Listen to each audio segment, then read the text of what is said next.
चलिए अब हम लोग शुरू करते हैं ज्योग्राफी में। शक्ति संसाधन के अंतर्गत हम लोग चर्चा कर रहे हैं। कल भी हम लोग शक्ति संसाधन पर चर्चा किया, फिर आज उसमें और बृहद रूप से चर्चा कर रहे हैं। कल हम लोग देखे थे मानव सर्वप्रथम अपने शरीर का उपयोग करता था, अपनी ताकत का उपयोग करता था, चाहे वह जैव रूप में हो अजैव रूप में हो। धीरे धीरे धीरे उसका विकास बढ़ा, उसकी संख्या बढ़ी, अकिल बढ़ी, उस लोग का यानी कि ज्ञान बढ़ा, तो लोग अपने ताकत के बाद अगर किसी चीज का उपयोग किया तो वह पशु का उपयोग किया, ठीक ना। और पशु का उपयोग करते करते लगभग 18वीं-19वीं शताब्दी तक बृहद रूप से पशु का उपयोग किया। उसके बाद धीरे धीरे धीरे फिर लोगों की संख्या बढ़ी और लोगों की उसके साथ ही आवश्यकता भी बढ़ गई, क्योंकि जैसे जैसे जनसंख्या बढ़ती है ठीक उसी तरह लोगों की आवश्यकता भी बढ़ती है। नहीं, आदमी अगर एक होगा तो आवश्यकता भी एक ही होगा, अगर आदमी एक से अधिक है तो आवश्यकता भी एक से अधिक होगा।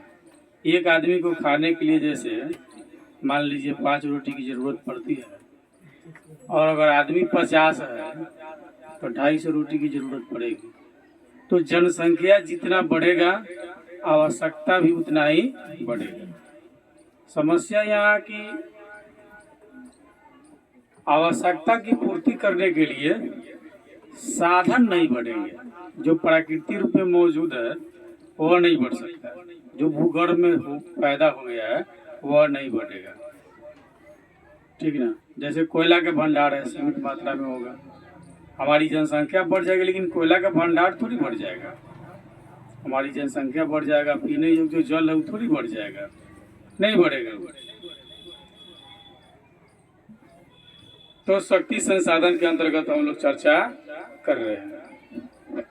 तो मानव की संख्या बढ़ी तो अब यंत्र पर भी चलाया, और विभिन्न प्रकार के यंत्र से मानव की आवश्यकता की पूर्ति वर्तमान युग में अभी हो रही है। उसके बाद हम लोग देखे थे शक्ति संसाधन के प्रकार। तो शक्ति संसाधन के प्रकार कई प्रकार से होते हैं। उपयोग स्तर के आधार पर, उपयोगिता के आधार पर, स्रोत की स्थिति के आधार पर, संरचनात्मक गुण के आधार पर और समय के आधार पर होता है। समय के आधार पर कितने प्रकार के होते हैं? 2 प्रकार के होते हैं। ऊर्जा के साधन, ऊर्जा कह लीजिए या शक्ति कह लीजिए, लेकिन आगे जब हम लोग स्टडी करेंगे तो 2 पार्ट अलग अलग बढ़ जाएगा, ठीक ना। 2 पार्ट अलग अलग बढ़ जाएगा। जैसे हम लोग खाना खाते हैं रोज, रोटी दाल चावल, ये क्या हमारी ऊर्जा की साधन है, वो शक्ति नहीं है, ऊर्जा की साधन है। और उससे हमको जो ऊर्जा मिलती है वो हमारे शरीर में शक्ति प्रदान करता है, और उस शक्ति के मार्फत जो है हम किसी कार्य को करते हैं। तो आगे चल के 2 पार्ट्स हो जाएंगे, लेकिन यहाँ हम लोग अभी एक ही देख रहे हैं, ऊर्जा या शक्ति, ठीक है। समय के आधार पर 2 प्रकार के होते हैं। एक पारंपरिक ऊर्जा के साधन और दूसरा गैर पारंपरिक ऊर्जा के साधन, ठीक ना। साधन या संसाधन दोनों एक ही बात है। पारंपरिक ऊर्जा के स्रोत या कह लीजिए पारंपरिक शक्ति के स्रोत, हम आज वहीं से चर्चा करेंगे। पारंपरिक ऊर्जा स्रोत, या ऊर्जा नहीं कहने का मन है तो शक्ति स्रोत कह लीजिए।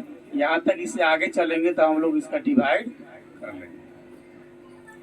तो पारंपरिक ऊर्जा के स्रोत जो है, पहले हम लोग चर्चा किए थे कि पारंपरिक ऊर्जा के स्रोत क्या है और गैर पारंपरिक ऊर्जा के स्रोत क्या है। तो पारंपरिक में जो परंपरा से, पूर्व काल से जो हमारे पूर्वज लोग जिसका उपयोग करते आ रहे हैं वो सब क्या है? पारंपरिक है। चाहे वो कोयला का उपयोग करता आ रहा हो या मिट्टी तेल का, केरोसिन का कर रहा हो, डीजल का कर रहा हो या पेट्रोलियम का कर रहा हो, लेकिन वो पारंपरिक स्रोत के अंतर्गत आ गया। गैर पारंपरिक में जो मतलब है प्रकृति में लेकिन उसका उपयोग नहीं होता था, तो क्या हो गया, गैर पारंपरिक ऊर्जा के स्रोत के अंतर्गत आ गया। ठीक है, जैसे पारंपरिक ऊर्जा के जो स्रोत होते हैं वो है आपके कोयला और पेट्रोलियम, प्राकृतिक गैस। पारंपरिक ऊर्जा के जो स्रोत है क्या है, कोयला, पेट्रोलियम और प्राकृतिक गैस।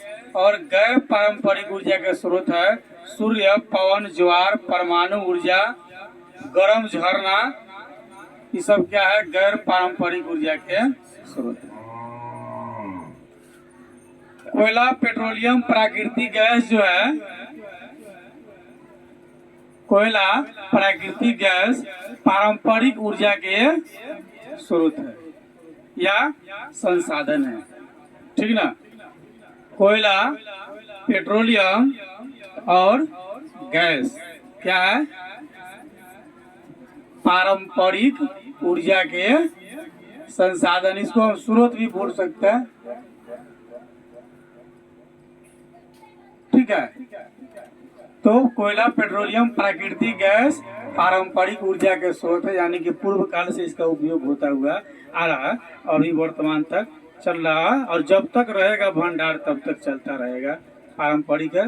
गैर पारंपरिक का मतलब जो उपयोग पूर्व से नहीं हो रहा। अब टेक्नोलॉजी धीरे धीरे बढ़ेगा तब ना उसका उपयोग होगा। पहले उतना टेक्नोलॉजी नहीं था, इसलिए उतना उपयोग नहीं होता था। तो कोयला, पेट्रोलियम, प्राकृतिक गैस पारंपरिक ऊर्जा के स्रोत है। इसे जीवाश्म ईंधन भी कहा जाता है। इसको क्या कहा जाता है, जीवाश्म ईंधन भी कहा जाता है। ठीक ना, कोयला, पेट्रोलियम, प्राकृतिक गैस को जीवाश्म ईंधन भी कहा जाता है, यानी कि जीवाश्म ईंधन इसी को कहा जाता है। हम लोग एग्जाम्पल में देखे थे जीवाश्म ईंधन किसे कहते हैं, तो वैसी ईंधन जो वर्षों पूर्व जमीन के अंदर विभिन्न प्रकार के पदार्थों के दबने से बनी है, वह जीवाश्म ईंधन है। यानी कि कुछ वर्ष पूर्व लाख, मतलब जितना मान लीजिए 2 लाख, 2 लाख, 5 लाख, जितनी मर्जी है आप मान लीजिए, यानी कि उतना दिन पहले जमीन के अंदर में पृथ्वी पर पड़े जितने अवशिष्ट थे वह किसी कारण से या किसी दुर्घटना से जमीन के अंदर दब गए। दबने के कारण जो उसके अवशेष जमीन में हुए, ठीक ना, उसी से जो है जो ईंधन बना उसको हम कहते हैं जीवाश्म ईंधन। मूल रूप से जीवाश्म का शाब्दिक अर्थ होता है, अलग से निकालिएगा तो जीव के अवशेष। दूसरी डिफिनीशन भी हम इसका निकाल सकते हैं कि वह ईंधन जो जीव के अवशेष से बना हो उसे हम जीवाश्म ईंधन कहते हैं। वह ईंधन जो जीव के अवशेष से बना हो उसे हम जीवाश्म ईंधन कहते हैं। अब बना कैसे, तो किसी प्रकार से मतलब कि लाखों वर्ष पूर्व जो है प्रकृति में घटना घटी और भू पर जो चीज पार जो जीव पाए गए, पेड़ पौधा या अन्य प्रकार के जीव, वह जमीन के अंदर दब गए। ठीक ना, और दबने के कारण जहाँ दबे वहीं पर रह गए, और दबे दबे दबे होने के कारण भू गर्भ में जो है जो गर्मी होती है उसके कारण क्या है, एक नया रूप ले लिया जिसको हम जीवाश्म ईंधन कहते हैं। यानी जीवों के अवशेष से ही जीवाश्म ईंधन प्राप्त होते हैं। ठीक ना, तो कोयला आपका जीवाश्म ईंधन है, पेट्रोलियम जीवाश्म ईंधन है, प्राकृतिक गैस जीवाश्म ईंधन है। अब कोयला कैसे जीवाश्म ईंधन है, कहिए कौन मर गया था, तो पृथ्वी में बहुत सारे मोटे मोटे पेड़, छोटे छोटे पेड़, वो सभी क्या हो गए, एक घटना घटी और जमीन के अंदर सब समाहित हो गए, और समाहित होने के बाद में कौन सी का रूप धारण कर लिया, कोयला का रूप धारण कर लिया। आग इत्यादि लगे होंगे, आग पानी मिला होगा तो पत्थर भी बन गया होगा। पेट्रोलियम, अब जीवों के अवशेष जो उसके शरीर में जो कार्बन इत्यादि की जो मात्रा पाई जाती है उससे जो है सड़ने गलने के बाद पेट्रोलियम बन गया। और प्राकृतिक गैस, प्राकृतिक गैस में जमीन के अंदर आपके मौजूद है। ऐसे जो है हम ईंधन के रूप में गैस तैयार भी कर सकते हैं, गोबर गैस इत्यादि लगा करके, लेकिन प्राकृतिक गैस भी मौजूद है। तो जीवाश्म ईंधन में कौन कौन? कोयला, पेट्रोलियम और कोयला, पेट्रोलियम और प्राकृतिक गैस। अब आइए कोयला पर चर्चा करते हैं। कोयला शक्ति और ऊर्जा का महत्वपूर्ण स्रोत है। इसके बगैर कोई संसाधन नहीं हो सकता। अभी नहीं, पहले एक जमाना था जब कोयला पर रेलगाड़ी चलता था। कोयला फिल्म देखे हैं? शाहरुख खान का जलता हुआ कोयला उसके मुख में डाल देता।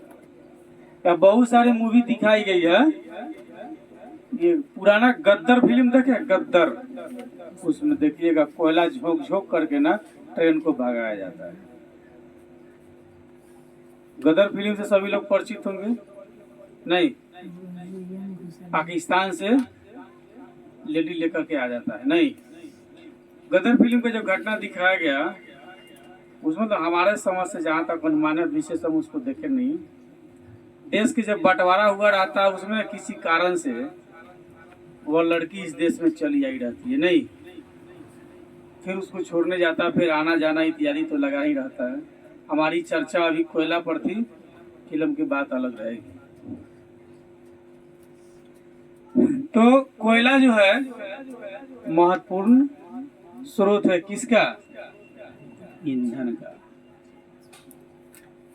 क्योंकि एक जमाना था जब कोयले से गाड़ी चलती थी और कोयला से विभिन्न प्रकार के कार्य होता था।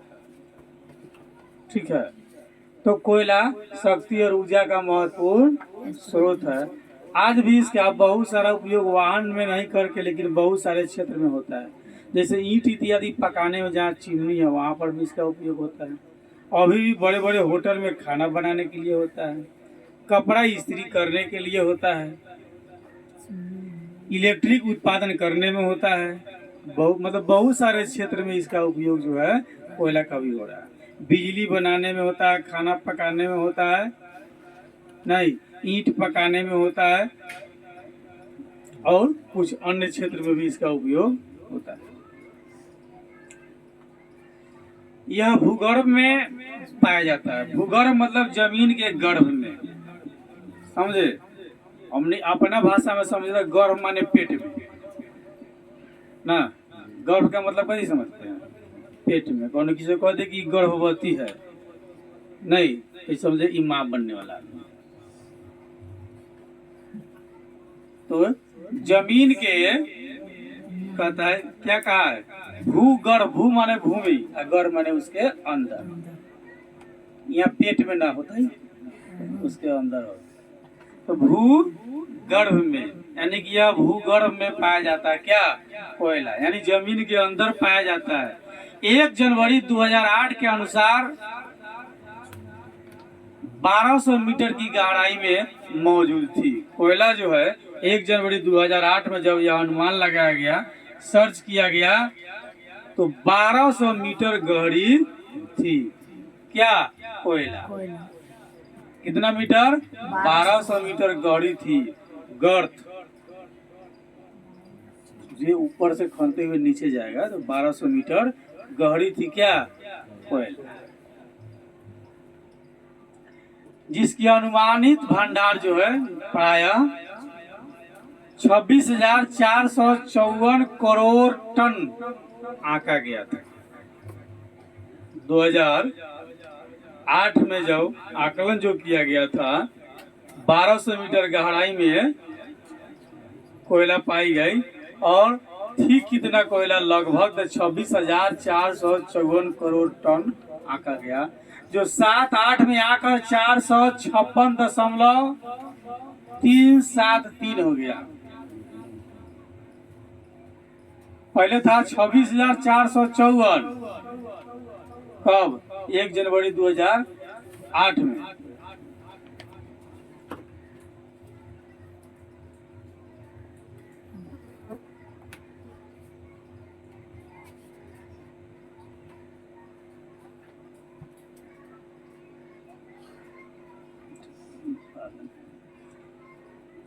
जो 2007-8 में 456.373 जो है इसका उत्पादन था। ये क्या था? उत्पादन था। ये इतना उत्पादन हो रहा था 2007-8 में कोयले का, ठीक है। यानी कि 2007-8 में 456.373 मिलियन टन कोयले का उत्पादन था। मिलियन टन क्या था? कोयले का उत्पादन था।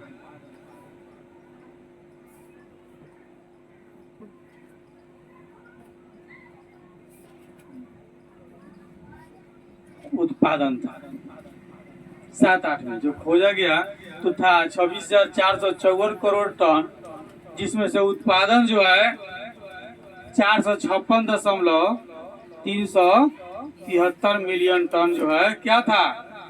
उत्पादन था। कौन सी का? कोयला का था।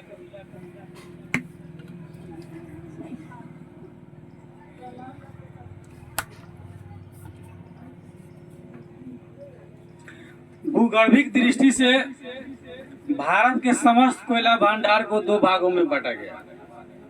भूगर्भिक दृष्टि से भारत में जितने भी कोयला है उसे दो भाग में बांट दिया गया, ठीक ना। कहीं कम कहीं ज्यादा इत्यादि की दृष्टि से रहा है, तो दो भागों में बांटा गया। एक गोंडवाना कोयला समूह, दूसरा टर्शियरी कोयला समूह। यानी भूगर्भिक दृष्टि से कोयला को कितने भाग में बांटा गया? दो भाग में बांटा गया। एक गोंडवाना कोयला समूह, दूसरा टर्शियरी। कौन है? टर्शियरी कोयला समूह। यानी भूगर्भिक दृष्टि से भारत के समस्त कोयला के भंडार को दो भागों में बांटा गया। एक गोंडवाना कोयला समूह, दूसरा टर्शियरी कोयला समूह।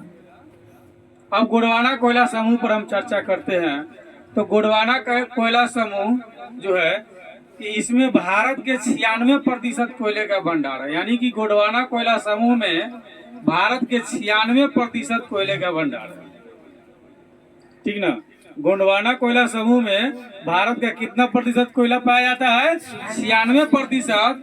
और कुल उत्पादन का 99% भाग यहीं से प्राप्त होता है। कुल जो कोयले का उत्पादन होता है उसका 99% यहीं से कोयला प्राप्त किया जाता है। कहाँ से? गोंडवाना कोयला समूह से। तो भारत के जितने भी कोयला पाए जाते हैं तो गोंडवाना कोयला समूह में जो है 96% जो है कोयले का भंडार है। गोंडवाना कोयला समूह में कितना कोयला है? 96% कोयले का भंडार है, जो कुल उत्पादन का 99% जो है वह मतलब वहां से मिलता है। इस कोयले का निर्माण 20 करोड़ वर्ष पूर्व हुआ। कितना दिन पहले हुआ? अब सोचिए 20 करोड़ वर्ष पूर्व। नहीं, अब हम लोग आकलन करेंगे तो बाबा के परबाबा के कौन कुछ आवा डावा कुछ न पता होगा तैया के बात होगा।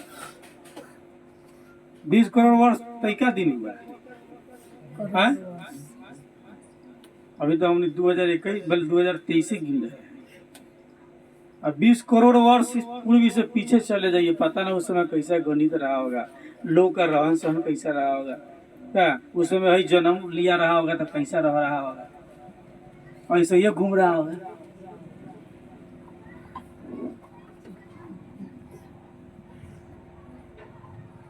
जहाँ पता होगा वो भी नींदिया ले लेता होगा।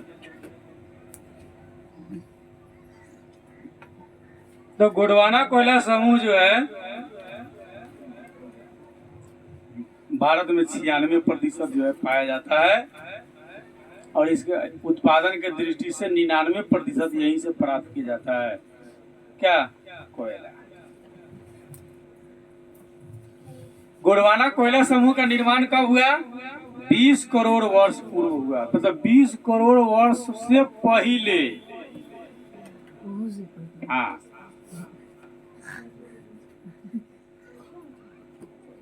इसकी जांच होती है C14 से। C14 पूछता है ना, AK-47 पूछता है, वो पूछता है। ये लोग कहते निमन बात जल्दी समझ में ना आता है, और खराब बात जल्दी समझ में आ जाता है। क्या शिकार हो गया।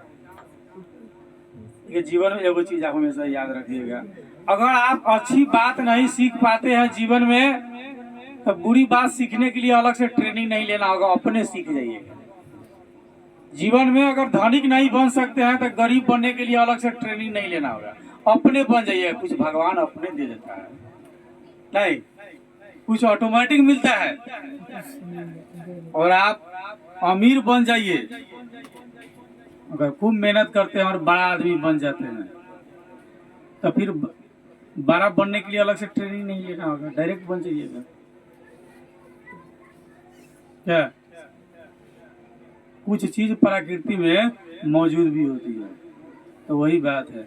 अच्छा बात नहीं जानते इसका मतलब बुरा बात पूरा जानते हैं, इसमें कोई शक नहीं है।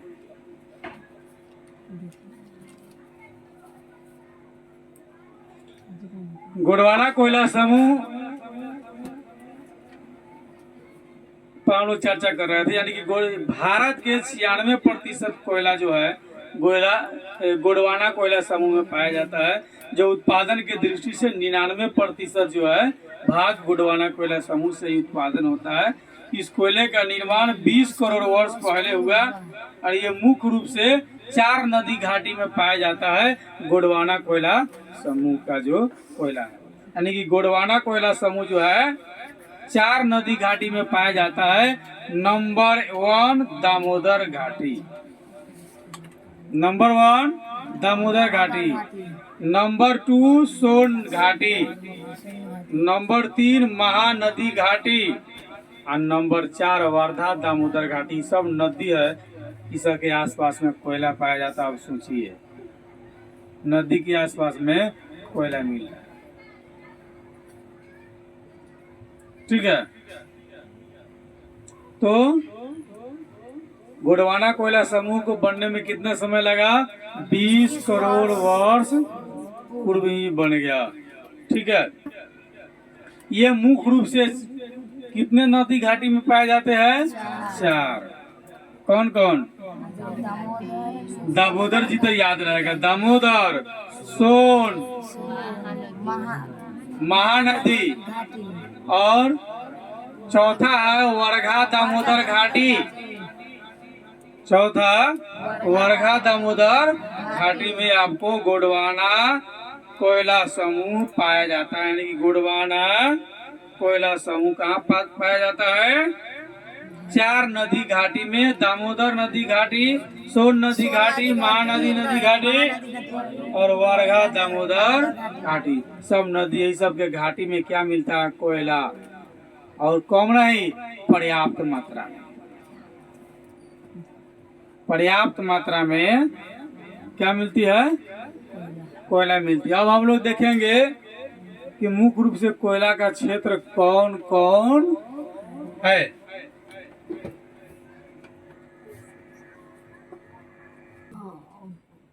आगे देखते हैं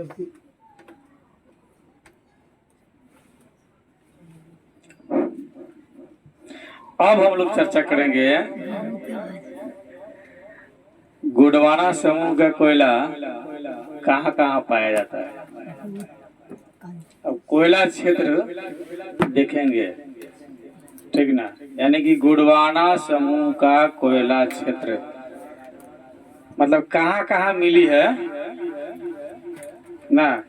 अगर केहू को किसी से भेंट करना होगा तो पहले से चुना होगा क्या जी?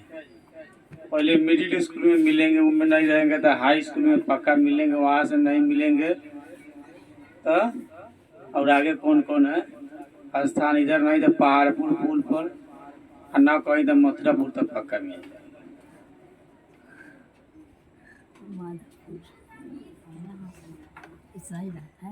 गोंडवाना समूह का कोयला क्षेत्र पर हम लोग चर्चा करेंगे।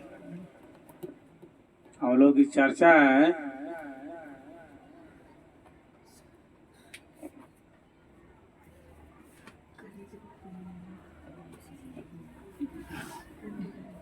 गोंडवाना, गोंडवाना नहीं है, गोंडवाना, गोंडवाना समूह का कोयला क्षेत्र।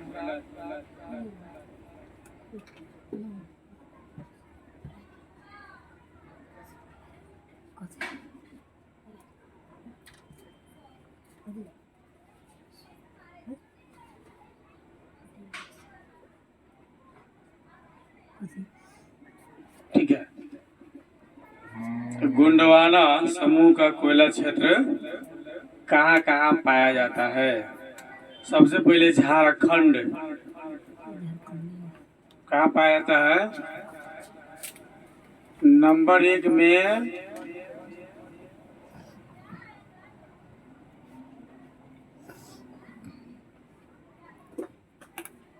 झारखंड, बिहार के सबसे छोटका भाई ना।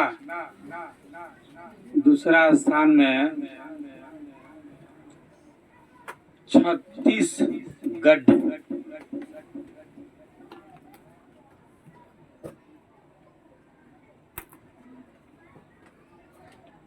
छत्तीसगढ़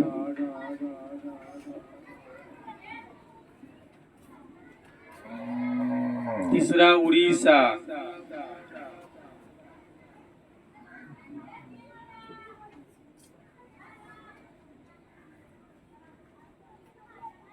चौथा स्थान महाराष्ट्र,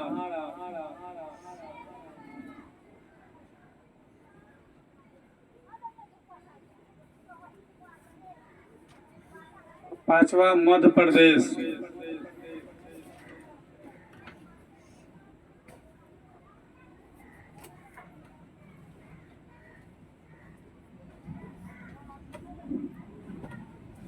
छठवा भी है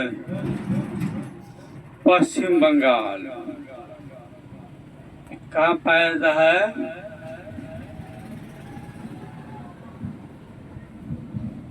पश्चिम बंगाल।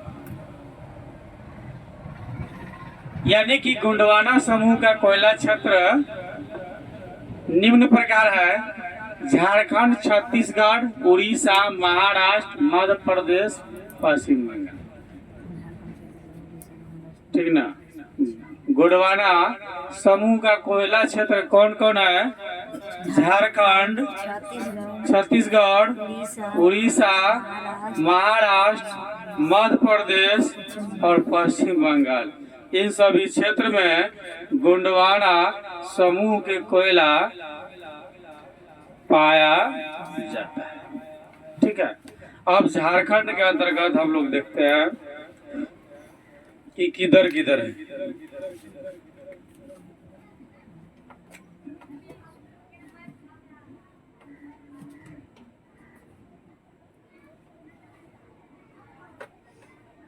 झारखंड में अब चलते हैं। झारखंड में है बाबा। झारखंड में क्या बाबा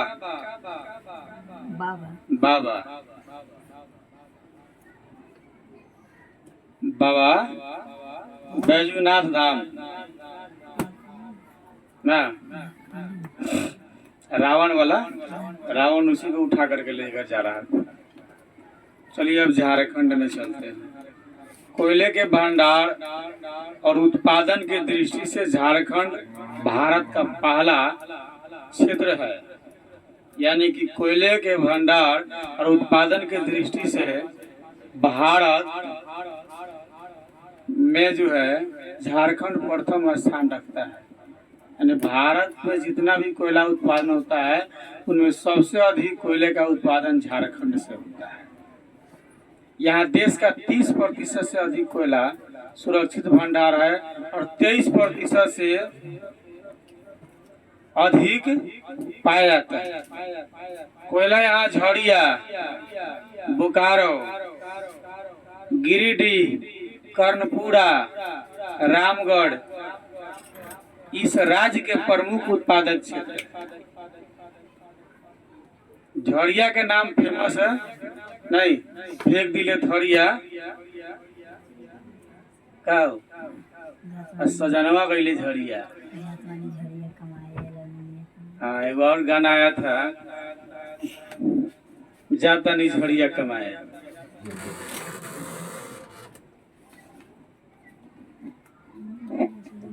झरिया बहुत फेमस स्थान है झारखंड का। जब झारखंड बिहार से अलग हुआ 15 नवंबर 2000 में, गाना आया था मिसरी मलाई खैलू, उसके आगे और कुछ कुछ था, अलगा भइले झारखंड अब खइए शकरकंद।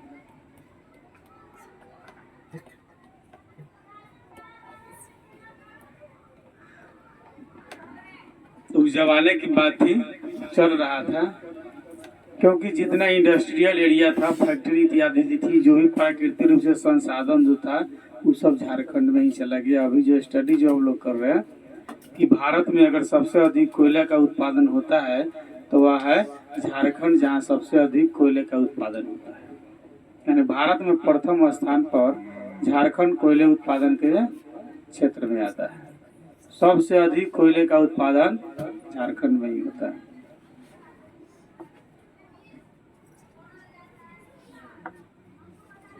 यानी कि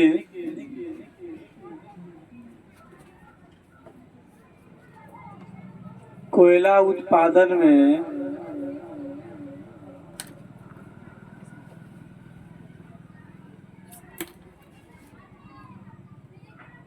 झारखंड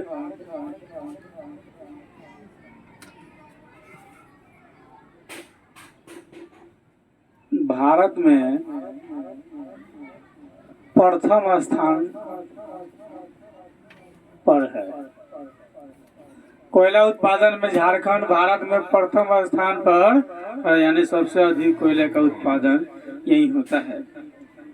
देश का 30% से भी अधिक कोयला यहाँ सुरक्षित भंडार है। ठीक ना? कितना कोयला?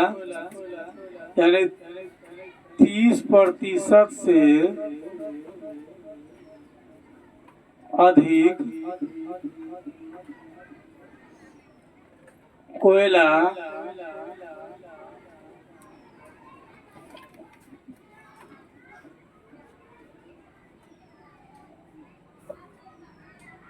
तीस प्रतिशत से अधिक कोयला यहाँ सुरक्षित है। यानी कि सुरक्षित भंडार है 30% से अधिक। कहाँ? झारखंड में। और 23% से अधिक कहता है, और उत्पादन 23% से अधिक है। उत्पादन जो है तथा उत्पादन 23% से भी अधिक है। सुरक्षित रखा है गर्भ में 30%, और उत्पादन के दृष्टि में 23% से ज्यादा उत्पादन करता है झारखंड, जितना सब करता है उससे। ठीक है।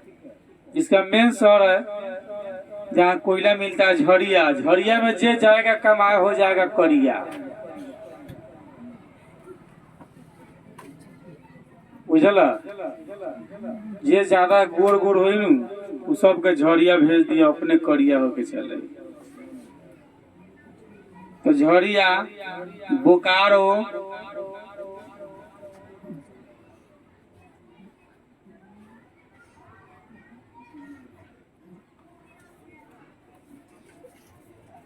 गिरिडीह, झरिया, बोकारो, गिरिडीह, कर्णपुरा, रामगढ़, अब है कर्णपुरा में और रामगढ़ में।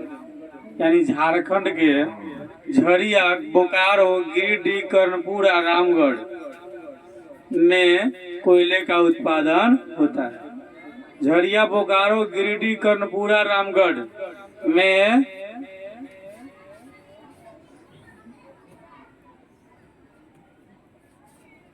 कोयले का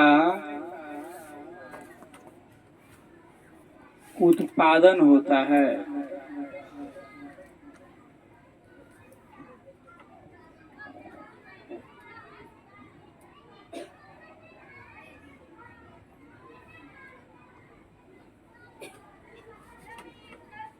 और पश्चिम बंगाल का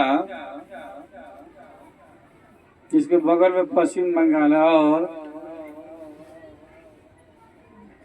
पश्चिम बंगाल का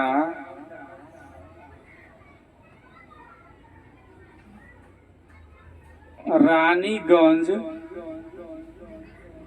पश्चिम बंगाल का रानीगंज कोयला क्षेत्र का कुछ भाग, रानीगंज कोयला क्षेत्र का कुछ भाग झारखंड में ही पड़ता है।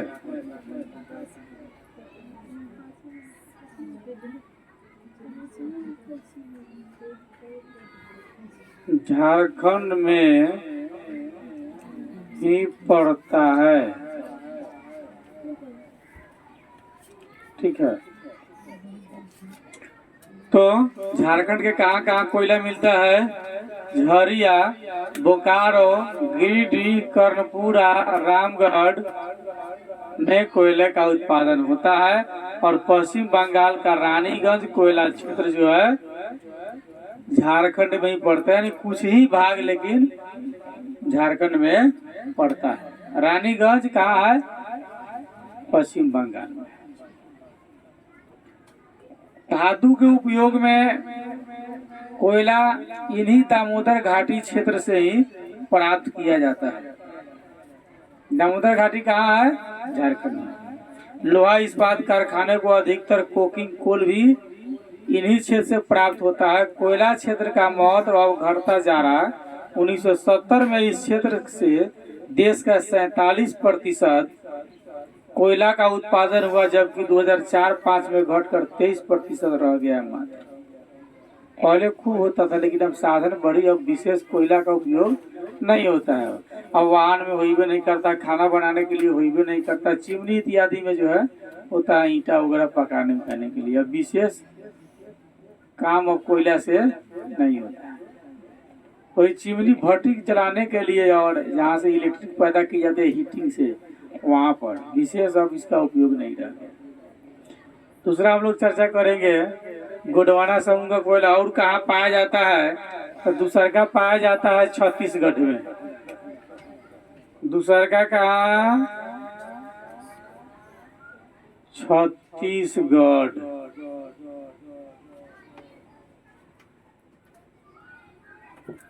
दूसरका कोयला का क्षेत्र जो है कहाँ है? छत्तीसगढ़।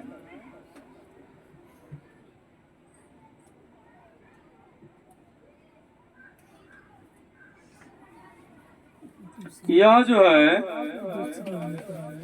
भंडार की दृष्टि से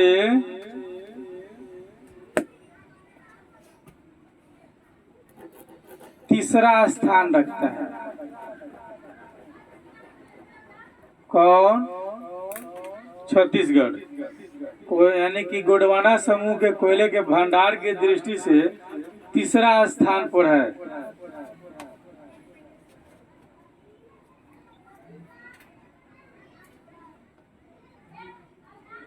गोंडवाना समूह का कोयला छत्तीसगढ़ में भंडार की दृष्टि से तीसरे स्थान पर है, लेकिन उत्पादन के दृष्टि से दूसरा स्थान पर है।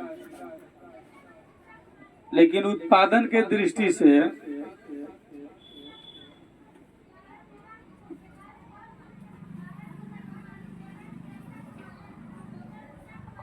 उत्पादन की दृष्टि से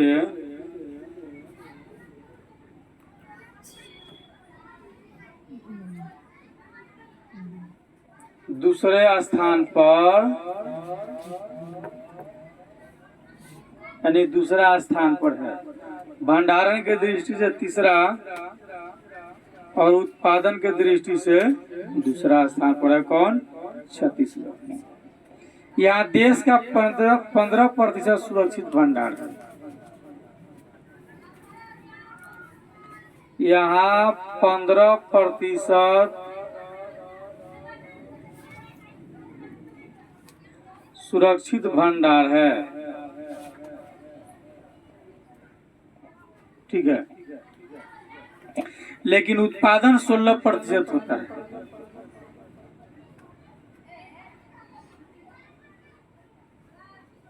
लेकिन उत्पादन 16%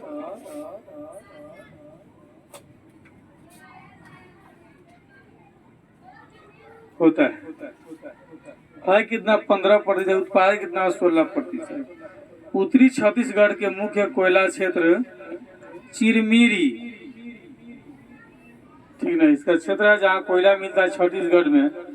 छत्तीसगढ़ में स्थान है चिरमिरी, ये छत्तीसगढ़ का स्थान है। कौन? चिरमिरी, कुर्सिया,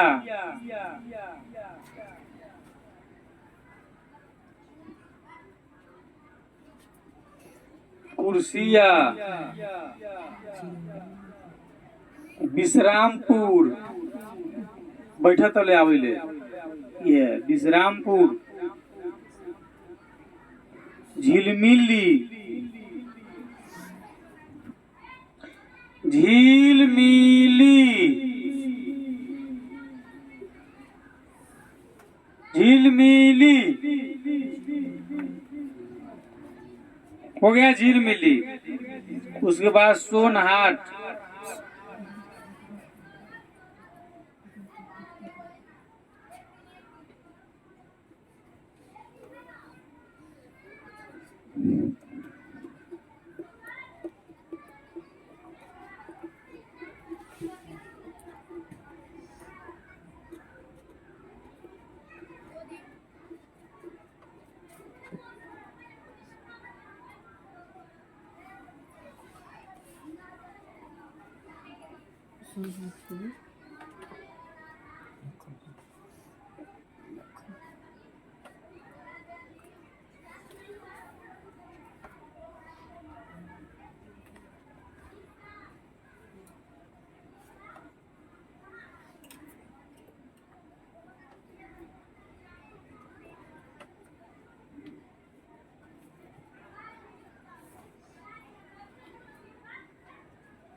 और उड़ीसा का है। हवा जाइए उड़ीसा में, उड़ीसा के कौन कौन क्षेत्र में पाया जाता है?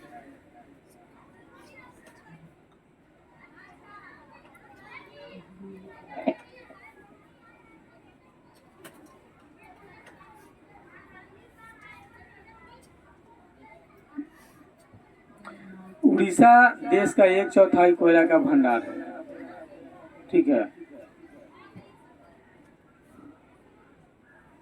यह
ठीक है। उड़ीसा जो देश का 1/4 भाग कोयला का भंडार है और उस पर उत्पादन मात्र 14.6% है।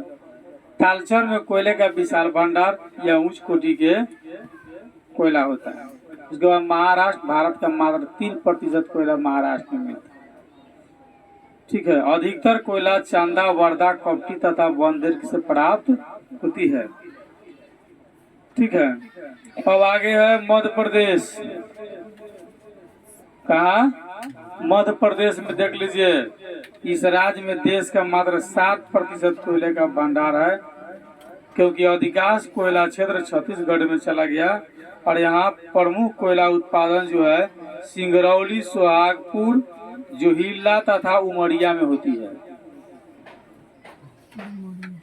कहाँ वाले? उमरिया में।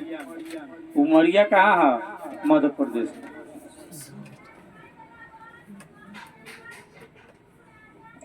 दूसरा कोयला उत्पादन सतपुरा क्षेत्र का पेंच कान्हा,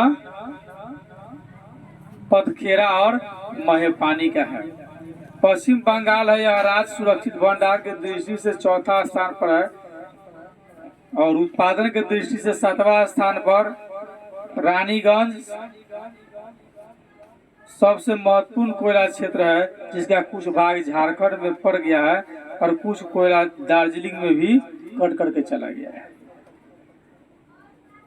ठीक है, तो हम लोग देख रहे थे सबका अलग अलग। अब चर्चा करेंगे हम लोग टर्शियरी कोयला क्षेत्र क्या है।